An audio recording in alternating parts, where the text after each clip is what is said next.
I know, you know, if we get together, we can make the world green. All green, all green. Welcome to the Global Afrobeat. My name's Denise Abdul-Rahman. I'm with the Chisholm Legacy Project.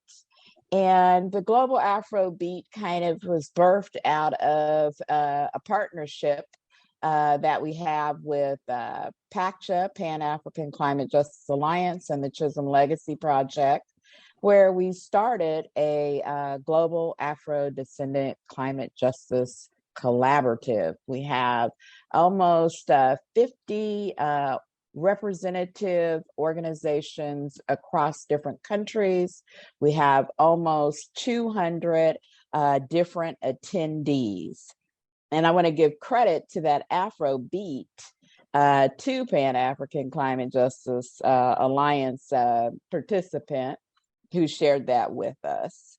And we have a special guest with us tonight, Kali Akuno, out of, well, I'll let him tell you who he is, where he's from, and what he's all about. And we're just really glad to have you here, Kali. So thank you for joining the Global Afrobeat. And can you just tell us, you know, who you are, who your community is, a little bit about who you are as a human being, and then we'll get all into some of the other types of questions. So welcome. Well, thank you for having me. You know, first off, I want to thank you and Jackie, you know, the Chisholm Project, Legacy Project, for putting in all the great work, you know, building this out and making these connections. Very important work to everybody who's listening, who may not quite understand the strategic nature of the work that's being done to build these bridges. You know, our Pan-African work, in my view, we may get into that later, has been suffering for a while. And it's good to see, you know, the real concentrated work bearing some fruit. It's really made a qualitative difference for me at this COP, seeing some of the connections I've missed. I think I've missed the last two. So it's a notable difference, and I definitely attribute that to y'all and y'all work. So just wanted to say that first and foremost, everybody who's out there listening. But I'm Kali Akuno. I'm the executive director of Cooperation Jackson and one of its founding members. We're based in Jackson, Mississippi, also known as Medgar Eversville, which is, I think, the more proper name for it, that we're going to have to work to get it renamed. And for those of you, you know, who want to go back a little further, you know, Jackson sits on unceded Choctaw land, and the area was known originally as Chisholm. So that is where I'm situated. And the work of Cooperation Jackson, you know, it's pretty diverse, but, you know, the fundamental thing that we are trying to do, and I say trying emphasis because it's a long-term project, you know, with some long-term goals, and we don't really want to stop nothing short of self-determination for Black people, you know, in our community, in our state, and the Deep South of the United States in particular. And we see ourselves as playing, you know, a small role in that by trying to democratize the economy. And we do that fundamentally by building worker cooperatives and trying to transform our kind of relationship with how land is owned and controlled in our community. So to that end, we have a community land trust that has nearly 50 land holdings, kind of constantly expanding when and where we can. The objective there is to take as much land out of the speculative market, hold it in community trust, hold it as a commons, and develop democratic practice to administer it and make sure that it remains in the community and it remains accessible and affordable to the community. So we are structuring those two things, and that's really the base of like our worker co-op system and network. And part of our long-term, political projections, the movement in particular that I come out of is the New African Independence Movement. And, many folks may know its rallying call, and if you don't, I'll say it, which is free the land. So this is one of our efforts to move in that particular direction. And for us, how we get here, in particular, how we get to the COP with this work, we learned the hard way as a result of Hurricane Katrina that climate change is here. It's not something that's like coming down the road.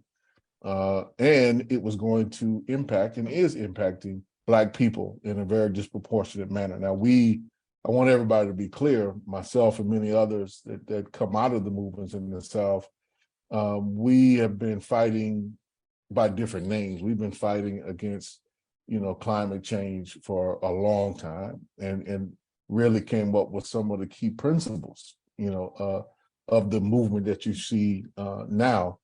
With some of the work that started in the 70s and 80s around environmental racism, right? And giving that name to that from the Black leadership in the South that was doing that. So grew up as part of that, but it made, for me at least, a qualitative shift after Katrina from just, I think, at least in my mind, environmental racism was kind of a silo piece, to be honest, but then Katrina was like, no, it's not just that, right? In terms of like the damage and the sacrifice zones that the government and the corporations and the forces of capital kind of are imposing upon us.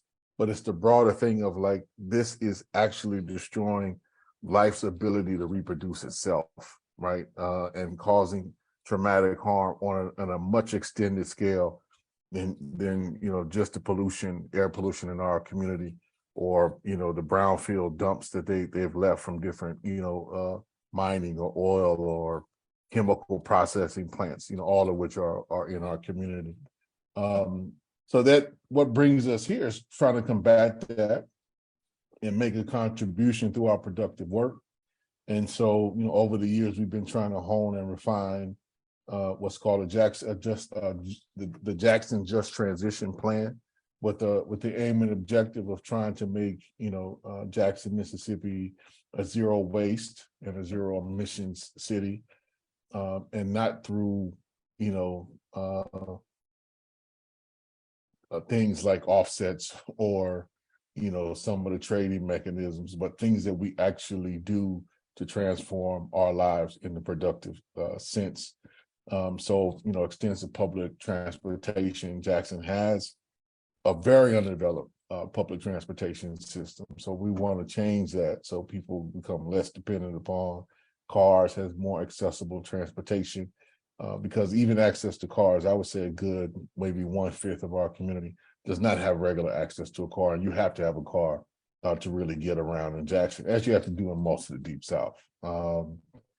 But if you're elderly, if you're young, you're barely employed, underemployed severely, you typically have to rely on a family member or somebody in the community to take you grocery shopping or go to a medical appointment or go to a dental appointment. And sometimes it's just not reliable. Well, we need to shift that to make sure that we have something for the community, that the community can access, that's publicly owned and controlled, not privately owned and controlled. So this is some of the different things that that we are trying to push for in our city to transform it and bring it into, to make it really be an example of what can happen and what Black folks can do with all our creative genius, that we display in every arena and everything that we touch. Beautiful. So do you think that all the systems that you are trying to change, are you doing it because it is the right thing to do? People need access to transit, people need access to food, or are you saying that I mean, it's all connected, right? Or are you doing it Mhm. for like the objective around trying to protect people from climate injustice, or just protecting people from racist systems in general? Can you kind All of of that. all All of of the that. above? I mean, but some part, I would be remiss if I didn't mention the water crisis that we are confronting, right now in Jackson. And so your audience knows, our water system basically collapsed at the end of August and throughout most of September. The governor basically intentionally, flooded Jackson to preserve, Why do you think that community around the is? reservoir. Why do He you was think trying the to, governor he was, isolated Jackson? number one, Tate Reeves has been targeting Jackson for many a decade. Folks need to be clear about that, and I'm not being hyperbolic. But When he why? was because of racism. Let's just Okay. right? Because of It's not racism. hidden racism. It's not No, hidden it ain't racism. hidden. It ain't hidden at all. Not in our case, at all. Blatant He's the governor. racism. Yeah, he's the governor. Before that, he was lieutenant governor. And in the position that he held, he was in control of several of the financing processes that all the municipalities need, and all the counties need to make sure that they can have the resources to repair their roads, repair their bridges, etc. And I want folks to understand that despite all of the historic rhetoric around states' rights, which is another cold phrase and terminology for white supremacy, but all this rhetoric about states' rights that they articulate on a national level, we don't have municipal rights, basically, in municipality. You don't have county rights in the state of Mississippi. And what do I mean? Give you just one example. The city of Jackson cannot raise its own taxes, cannot raise its own revenue. It has to get approval by the state of Mississippi. So you're talking about a city which is over 80% Black, going to a state legislature which is now dominated like through a super Republican majority. And we're talking about Tea Party and MAGA, whatever you want to call them, neo-Confederates, neo-fascists that run our state legislature, asking them to support us, to finance ourselves in a process that they control. What do you think their typical answer is? No, no, no. But then he turns around after a long track record, and you can look up some good articles. One is in Jacobin, another, the Clarion, 2 or 3 that the Clarion Legend put out. The Jackson Free Press put out a couple of good ones that really chronicle and document Tate Reeves, the current governor, his particular role over basically about a 12-year period of denying Jackson bonds, denying Jackson, the ability to tax itself, and putting extra stipulations on the city to raise funds that no other municipality had to do, right?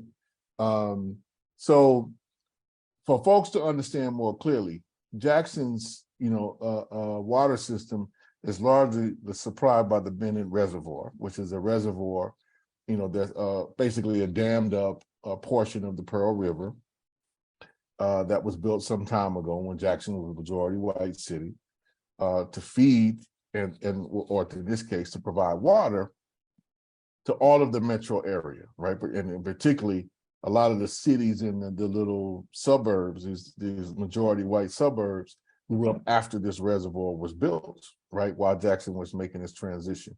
Well, the communities around this reservoir constitute some of the richest, most affluent properties in the state of Mississippi by far. And as a result of climate change, we had a very unusual summer in Jackson. It basically just rained all the month of July and most of August, right? We got inundated. It pushed the reservoir to the brink. And then they made, when I say they, in this case, it was first the governor and then our mayor, Chokwe Lumumba, made an announcement, right? 2 full days before the water system collapsed, giving people a warning about flooding that would occur in Jackson. Now, how could they make this warning? Because they were just going to release all this excess downriver, or the governor, with his authority, was just going to release and did release all this excess water downriver, and it brand our system, right? It just totally tore up and this overcapacitated the basic turbines that you need to process the combination of this water coming in from the reservoir and then the wastewater. So the And on filtration top of system, the combined sewage overflow systems, right, probably right. old. That's right. That's right. And it just basically collapsed. So, there was about 2.5 weeks where I'm not exaggerating, in most of Jackson, including my home, it looked like diarrhea. And I'm sorry for anybody who's got a soft stomach, but when you ran you looked in your toilet, you ran your faucet, you ran your bathtub, that's what it looked like. And that's what it smelled like for a good chunk of the time. I know we're not supposed to get tired. I think some famous person, you can tell me who it is, said, I'm no ways tired. But I'm sick and tired of being sick and Yeah, tired. sick and And, tired. this is our seventh global Afrobeat. And, we had Yershel Rodriguez last night talk about how her community in Colombia had been,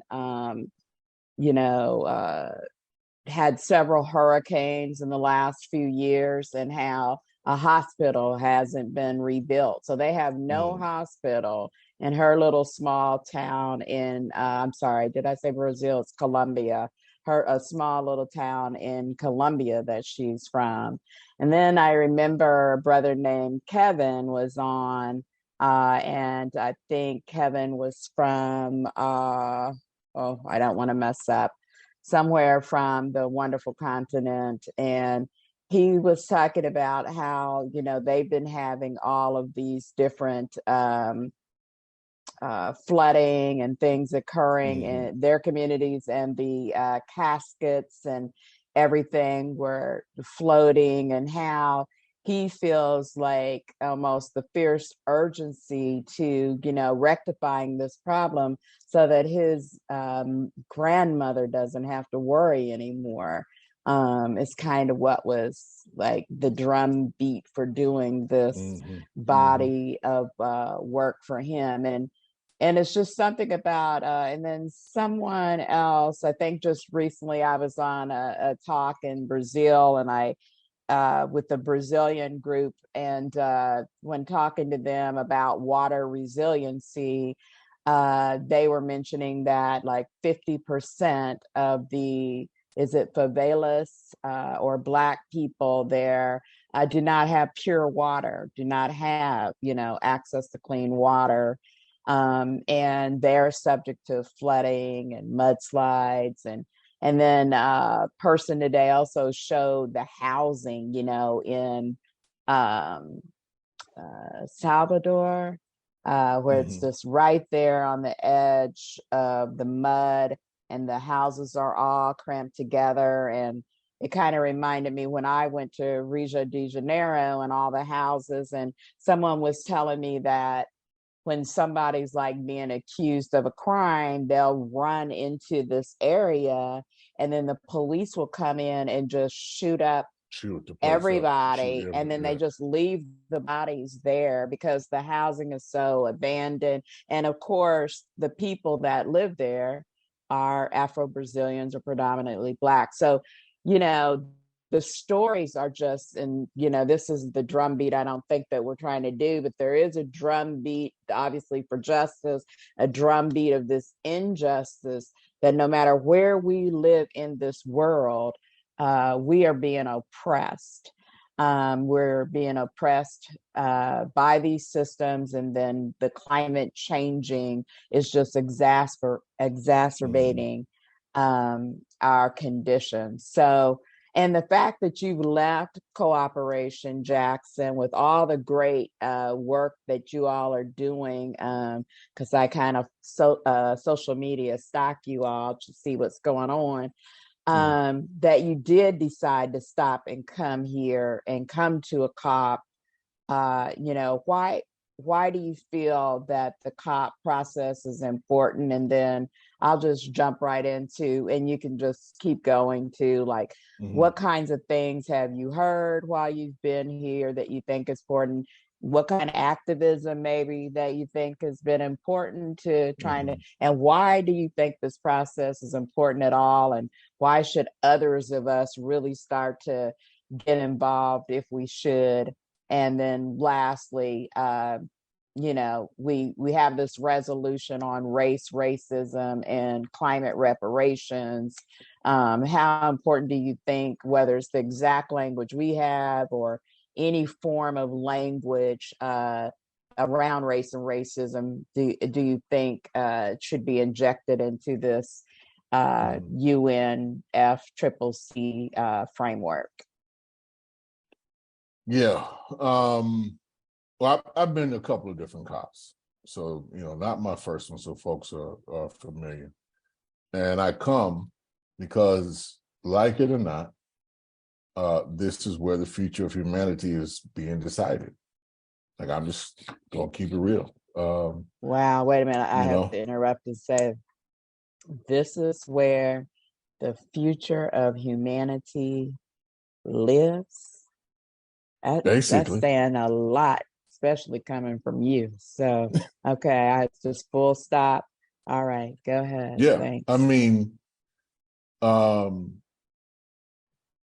those who have control over the nation states, those who have control over the financial resources, which dictate what most of the nation states do, they are here, they are bargaining, they are making critical decisions about what me and your and future generations' lives are actually going to look like in these negotiations.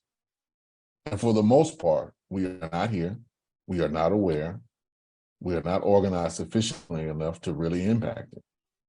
So part of, I think, our role, part of what I see my role is gathering enough information, gathering enough intelligence to bring back to my community to build the capacity to fight against the false solutions that they are putting out there, that they are developing. And to then, to the greatest extent possible, intervene when and where we can to make sure the most egregious stuff that they are putting out there does not get passed. Now can you name some of those egregious things for our live stream audience? And we have some live stream audience. Go ahead and start putting some questions in the live stream if you're out there. Thank you. Yeah, I mean, where to begin? I mean, this notion, and I know there's a lot of debate around it, but I just want to frame it in a general sense and have people grapple with it, right? Number one, let's step back, I would argue, and look at the big picture of what this is, like really what this is. Since they started on this journey, after Rio in 1992, and then started these conference of parties, that's what COP stands for, discussions, right, around climate change. The main thing that they have come up with is selling carbon credits. That is the main thing they come up with. Now, what does that mean? Like, in basic terms, y'all, it means selling the air, right? And who gets the right to pollute it and for how much? And then when you pollute it, like, what is the offset? I'm using their language, right? What processes, what forests in particular, what lands, or now more increasingly, they've included the oceans, which wasn't always necessarily in the process or the deliberations to the extent it is now. Like, who has access to both not only fish there, and we know the fisheries are collapsing because they're being overfished, but also the oceans are becoming too acidic, too fast, and there are extensive dead zones. And I'm not talking about someplace way over there, right in the Gulf Coast. There's an extensive dead zone that exists every year because of all of the commercial, industrial farming, and all the waste of all those chemicals that come down and basically just take all of the oxygen out of the ocean. And so the fish and the shrimp and the life has to go further and further into the Gulf, which means the fisher folks, be they industrial or small scale, have to go further and further out, and more dangerous. But I want people to understand what is happening here is this. I'm gonna use technical language at this point, so y'all bear with me. But the COP is a process, basically, of capital development, capital formation. Now, what does that mean?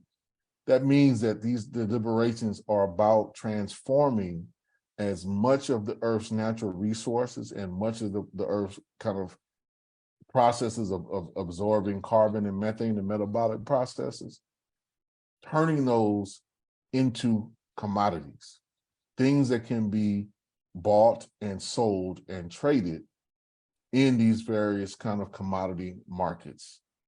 That is what we are ultimately confronting here with how the nation states and how the corporations in the most part who are dominating this process, that is what they are interjecting, right? And so some of the things like that are coming up here very specifically, I want folks to look up what's called Article 6, that comes out of the Paris Agreement. And part of what they are saying now, it's so crazy that you can like burn forests, chop down trees, and then count how many trees you chop down and turn into a processed good, but then count that as a carbon credit. So it enables the corporations to make money both ways, both in the deforestation that happens, and then a credit register for the deforestation, which is which is then registered as a carbon offset. So part of this, y'all, is just pure madness, and then this notion of something that came in earlier, which programs like this are already operating, this process that they did called REDS, which is what reforesting. I'm gonna forget exactly what the title is, but it's about forest management, and it allows states and corporations, like California has some with good, I think, with Bolivia and some other communities, where they're basically, going to the various nation states in the global South and saying, hey, we're basically going to buy this forest, right? And we're going to use this forest as an offset for our production. Now, what does that mean? It means that the folks in California, the plants and corporations in California who are polluting there, they don't stop what they're doing. They don't alter what they're doing. They keep doing it, but they just say, hey, if we plant a few more trees in the Amazon, that'll be counted as our offset, right? So this will like theoretically absorb the carbon, that we are emitting through our activities and productive processes. But we're saying, hey, I grow more trees and it absorb this, through calculations that don't work with how nature works, right? I mean, because what you wind up having in some cases, say like in Indonesia, this process has already really facilitated the expansion of like palm oil, right? In some of these oil production, which means you got these big monocrop systems that necessitate that the rainforest and all this diversity and biodiversity is key to any healthy ecosystem. Don't let nobody tell you otherwise. They destroy that, create these monocrops to create more commodities, but then count that as an offset when these things are now in a rate like what we know in many places. The environment and nature is under so much stress that the trees are now becoming emitters. Like the process of them absorbing carbon and transforming into oxygen, that is fundamentally being destroyed, being threatened. And meanwhile, they just keep negotiating. Oh my It's so, gosh. and they just keep negotiating as if none of this is happening, right? And then this is the last one. Then I get into some other points. One of the things I know why I'm here and why I've been coming here, is to really try to hone in on this demand around climate reparations. Now, that's still very amorphous what that means and kind of intentionally so. We need it in certain cases to mean different things to different communities. Let's be clear about that at this particular point in time. It's no cookie cutter for what that might look like. But the basic gist of it is, the Western industrialized countries which have been responsible, overwhelmingly responsible for, the development of climate change the past 250, 300 years, that they should be paying the lion's share of the repair. Because, countries like in Micronesia or Melanesia, Polynesia, which are disappearing because of, the sea rising, and it's rising rapidly, and they are disappearing, they shouldn't have to pay one penny, either to be relocated when the island disappears, right, or to take whatever measures that they can to try to save their communities. But what is being discussed and what's being offered to them, right, in the form of damage and loss, is the language that they use, is that these mechanisms of trying to provide some resources to help, that they should go through the existing Bretton Woods institutions, that is the IMF, the World Bank, and the World Trade Organization. And they would be going to them in the form of loans, right? This is what they're pushing. The United States being one of the principal governments pushing this, that this should go to them in the form of loans. And then they're talking about like zero interest loans. We're talking about high interest loans. So I'm gonna put you in debt for something you didn't even create, right? This is And it what's seems being like the negotiated. United States would be leading on making sure that there was like some kind of public investment, quote, climate reparations, since they're leading on this Justice 40 here in the States, don't you think? You would think, there's one thing about the rhetoric that they push, and then what's the reality of the programs that they implement. Right. So at all these different points, we need people in there who are pushing. Right. But the pushing is in my view, it's only as strong as the communities backing us, demanding these things. So we have to do a much deeper and better job, all of us, at trying to educate our community and bring home how relevant this is. I think some of that sadly is becoming easier. At least I know it is in my community. After what happened with the water crisis I was telling you about, to make the direct link, to make the direct correlation, not only about just the overall process of why it's raining so much in July when our rainy season is basically in the spring and the fall, to what people know traditionally, like why is this happening? We can explain why it's happening, but then also clearly explain in plain and simple terms, why is Tate Reeves making the decision he's making? Right? Why aren't we getting the resources from the federal government that we need to get? These are real questions that we have Because there isn't racial answer. justice, isn't really in the Justice 40. I mean, Right. it's part of the array of selections of, what do you call it, a la carte, that a state government gets to pick. Let's see, a little low income, a little rural, and now I'm in compliance with Justice 40, but I don't have to have a little Black, a little Latinx. I don't have to have that to meet Justice 40. Right. But what I'm hearing you say is that what I feel like part of what I'm hearing you say is that, all these negotiations are going on. There are a bunch of false solutions. And I saw someone walking through the hall. I'm always quoting that the integrated panel on climate change says we have about 7 years. And when I saw this person walking through the hall today with the digital saying 6 years and 230 some odd days, that really scared me even more. I was already saying, they said about 7 years now. First it was 10 years, now it's 7 years. And then that person was walking around with 6 years.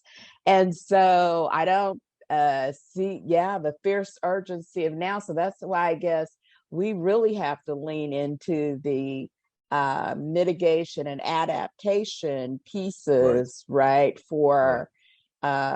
And when we really want to be in the regenerative side of that just transition framework that movement generation and our power communities created, we're still fighting all this bad, and we're not able to really get into the I mean, if you want to call mitigation and adaptation regenerative, I don't really I see it don't as call it that. that. It's defensive work Right. that still has to be done. But in any case, I guess, and if we have any questions from anyone, please drop it in the live stream now. I guess if you were to, I mean, we're starting to come to, I mean, there's always been movement and people coming together. So I guess maybe another formation or a continuum, as you've said, of the Pan-African movement, bringing folks together and maybe educating each other and supporting each other and creating like a global Afro-Descendent climate action plan with each other, with all the different, everything that you're doing, I'm quite sure has to be done in Sudan by way of, land rights, by way of letting the people own the land, by the need to have access to water, clean water, period, in addition to actual clean water, access to clean energy.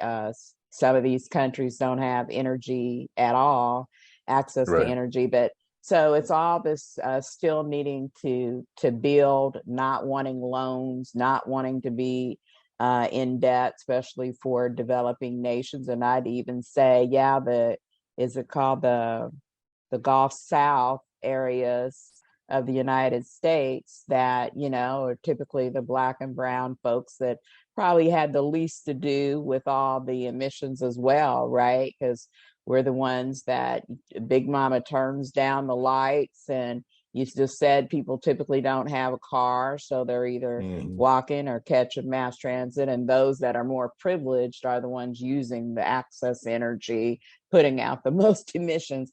But yet, once again, the Black and brown and poor are the ones bearing the burdens of, this. Somebody had a sign that said this eco-suicide, these people that keep making us all be in a frame of an eco-suicide, I guess, state. But in any case, I'm going to say, being on the positive side, what gives you hope, I guess, in this movement? I mean, you said you saw more, I think, Black folks or more folks than ever before at the COP. I think you said that. But is there any other things that, actually give you hope? And then we'll kind of close out from there, I think. A lot of things give me hope. To see so many young Black people here who actually know their stuff, who've done their homework, and not just here like on a tourist trip. Like that warms my heart. That gives me hope. The next generation, which I think feels this in ways that we didn't feel it, right? It is much more real to them. I see some tremendous fight in them, right? And a deepening radicalization amongst them. That gives me deep and profound hope, and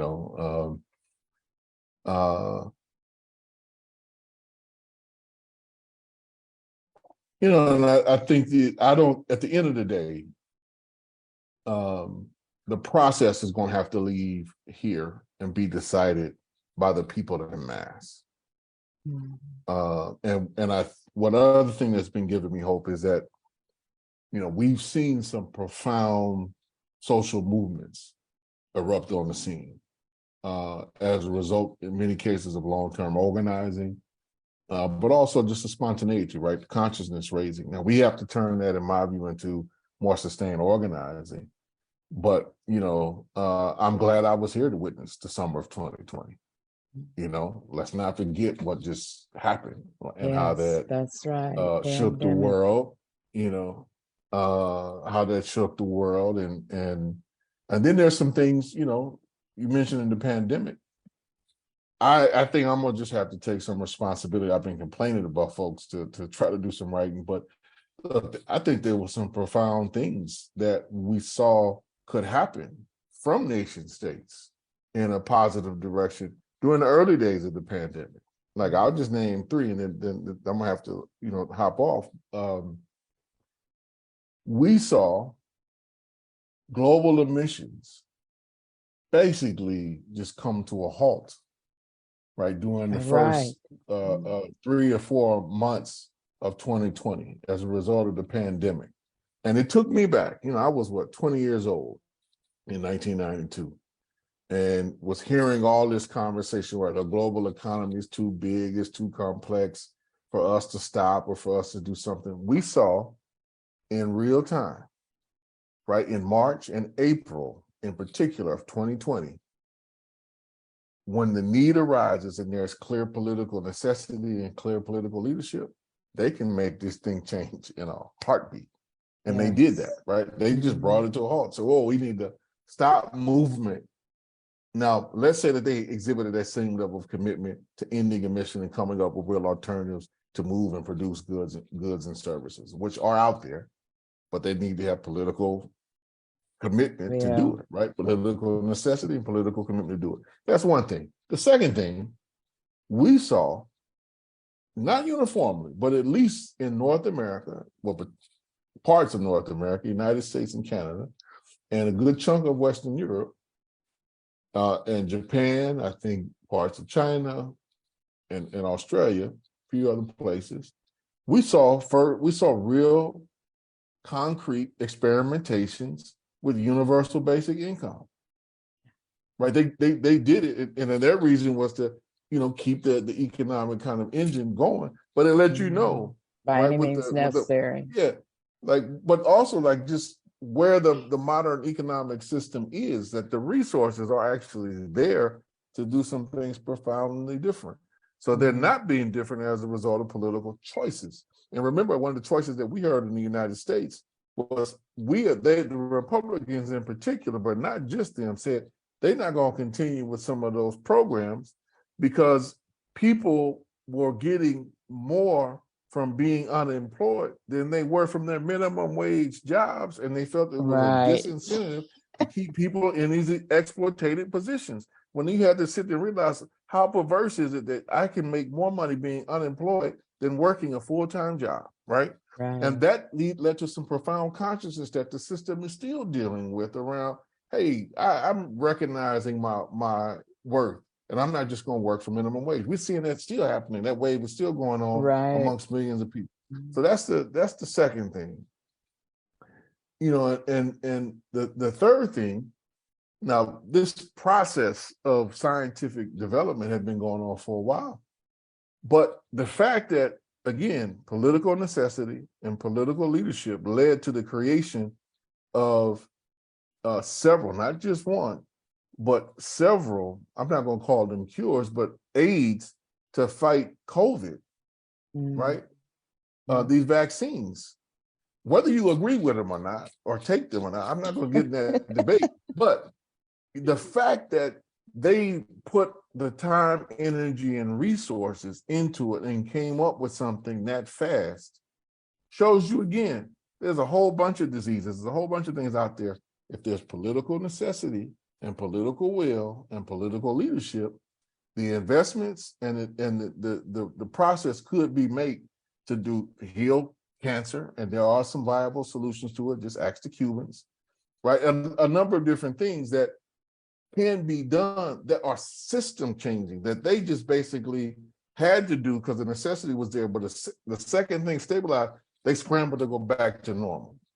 But it showed us a different world is possible when we have the means to do it. But it's like, are we really thinking and collectively observing these lessons? Sometimes I don't think we are, and we kind of just want to forget that kind of some of these things happen. But like, no, this kind of go back and look at some things we've been demanding for a long time, right? On the climate front, on the economic front, on the medical front, they demonstrated can be done. Like in real time with all the advancements that have been accumulating scientifically, et cetera, for the last 50 years. We can't forget that, right? And I think it's incumbent upon us to build the social movements. And I'm talking about something that has not only the strength of what we saw in 2020, but beyond that, on a global scale, because that was partially global, to make them shift course, right? And the fact that this has been growing, you had Occupy, the Movement for Black Lives, we've seen profound movements grow, erupt, and force a shift in consciousness. So that gives me hope that we can right the ship, but we just got to get organized. That's the folks who are deciding these things. They are a minority, but they are organized minority, and that's where we lose out. We are in the majority, but we're not an organized majority. So we got to flip that.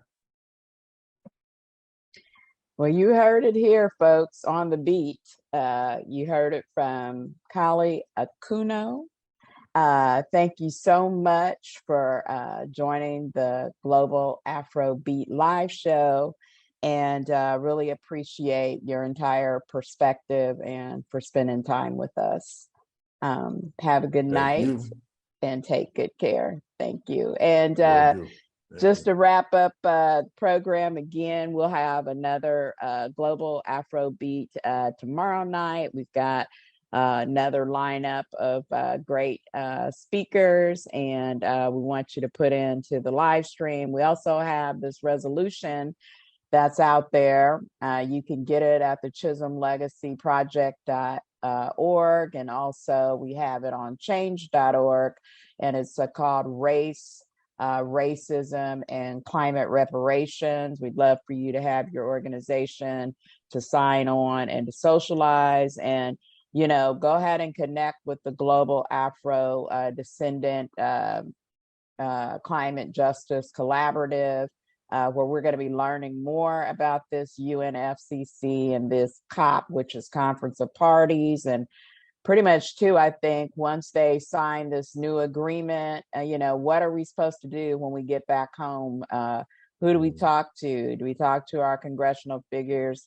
How do we make sure that whatever's in there, that it becomes, I guess, real and tangible in our communities, and what we don't want that we can get thrown out? So thank you and good night.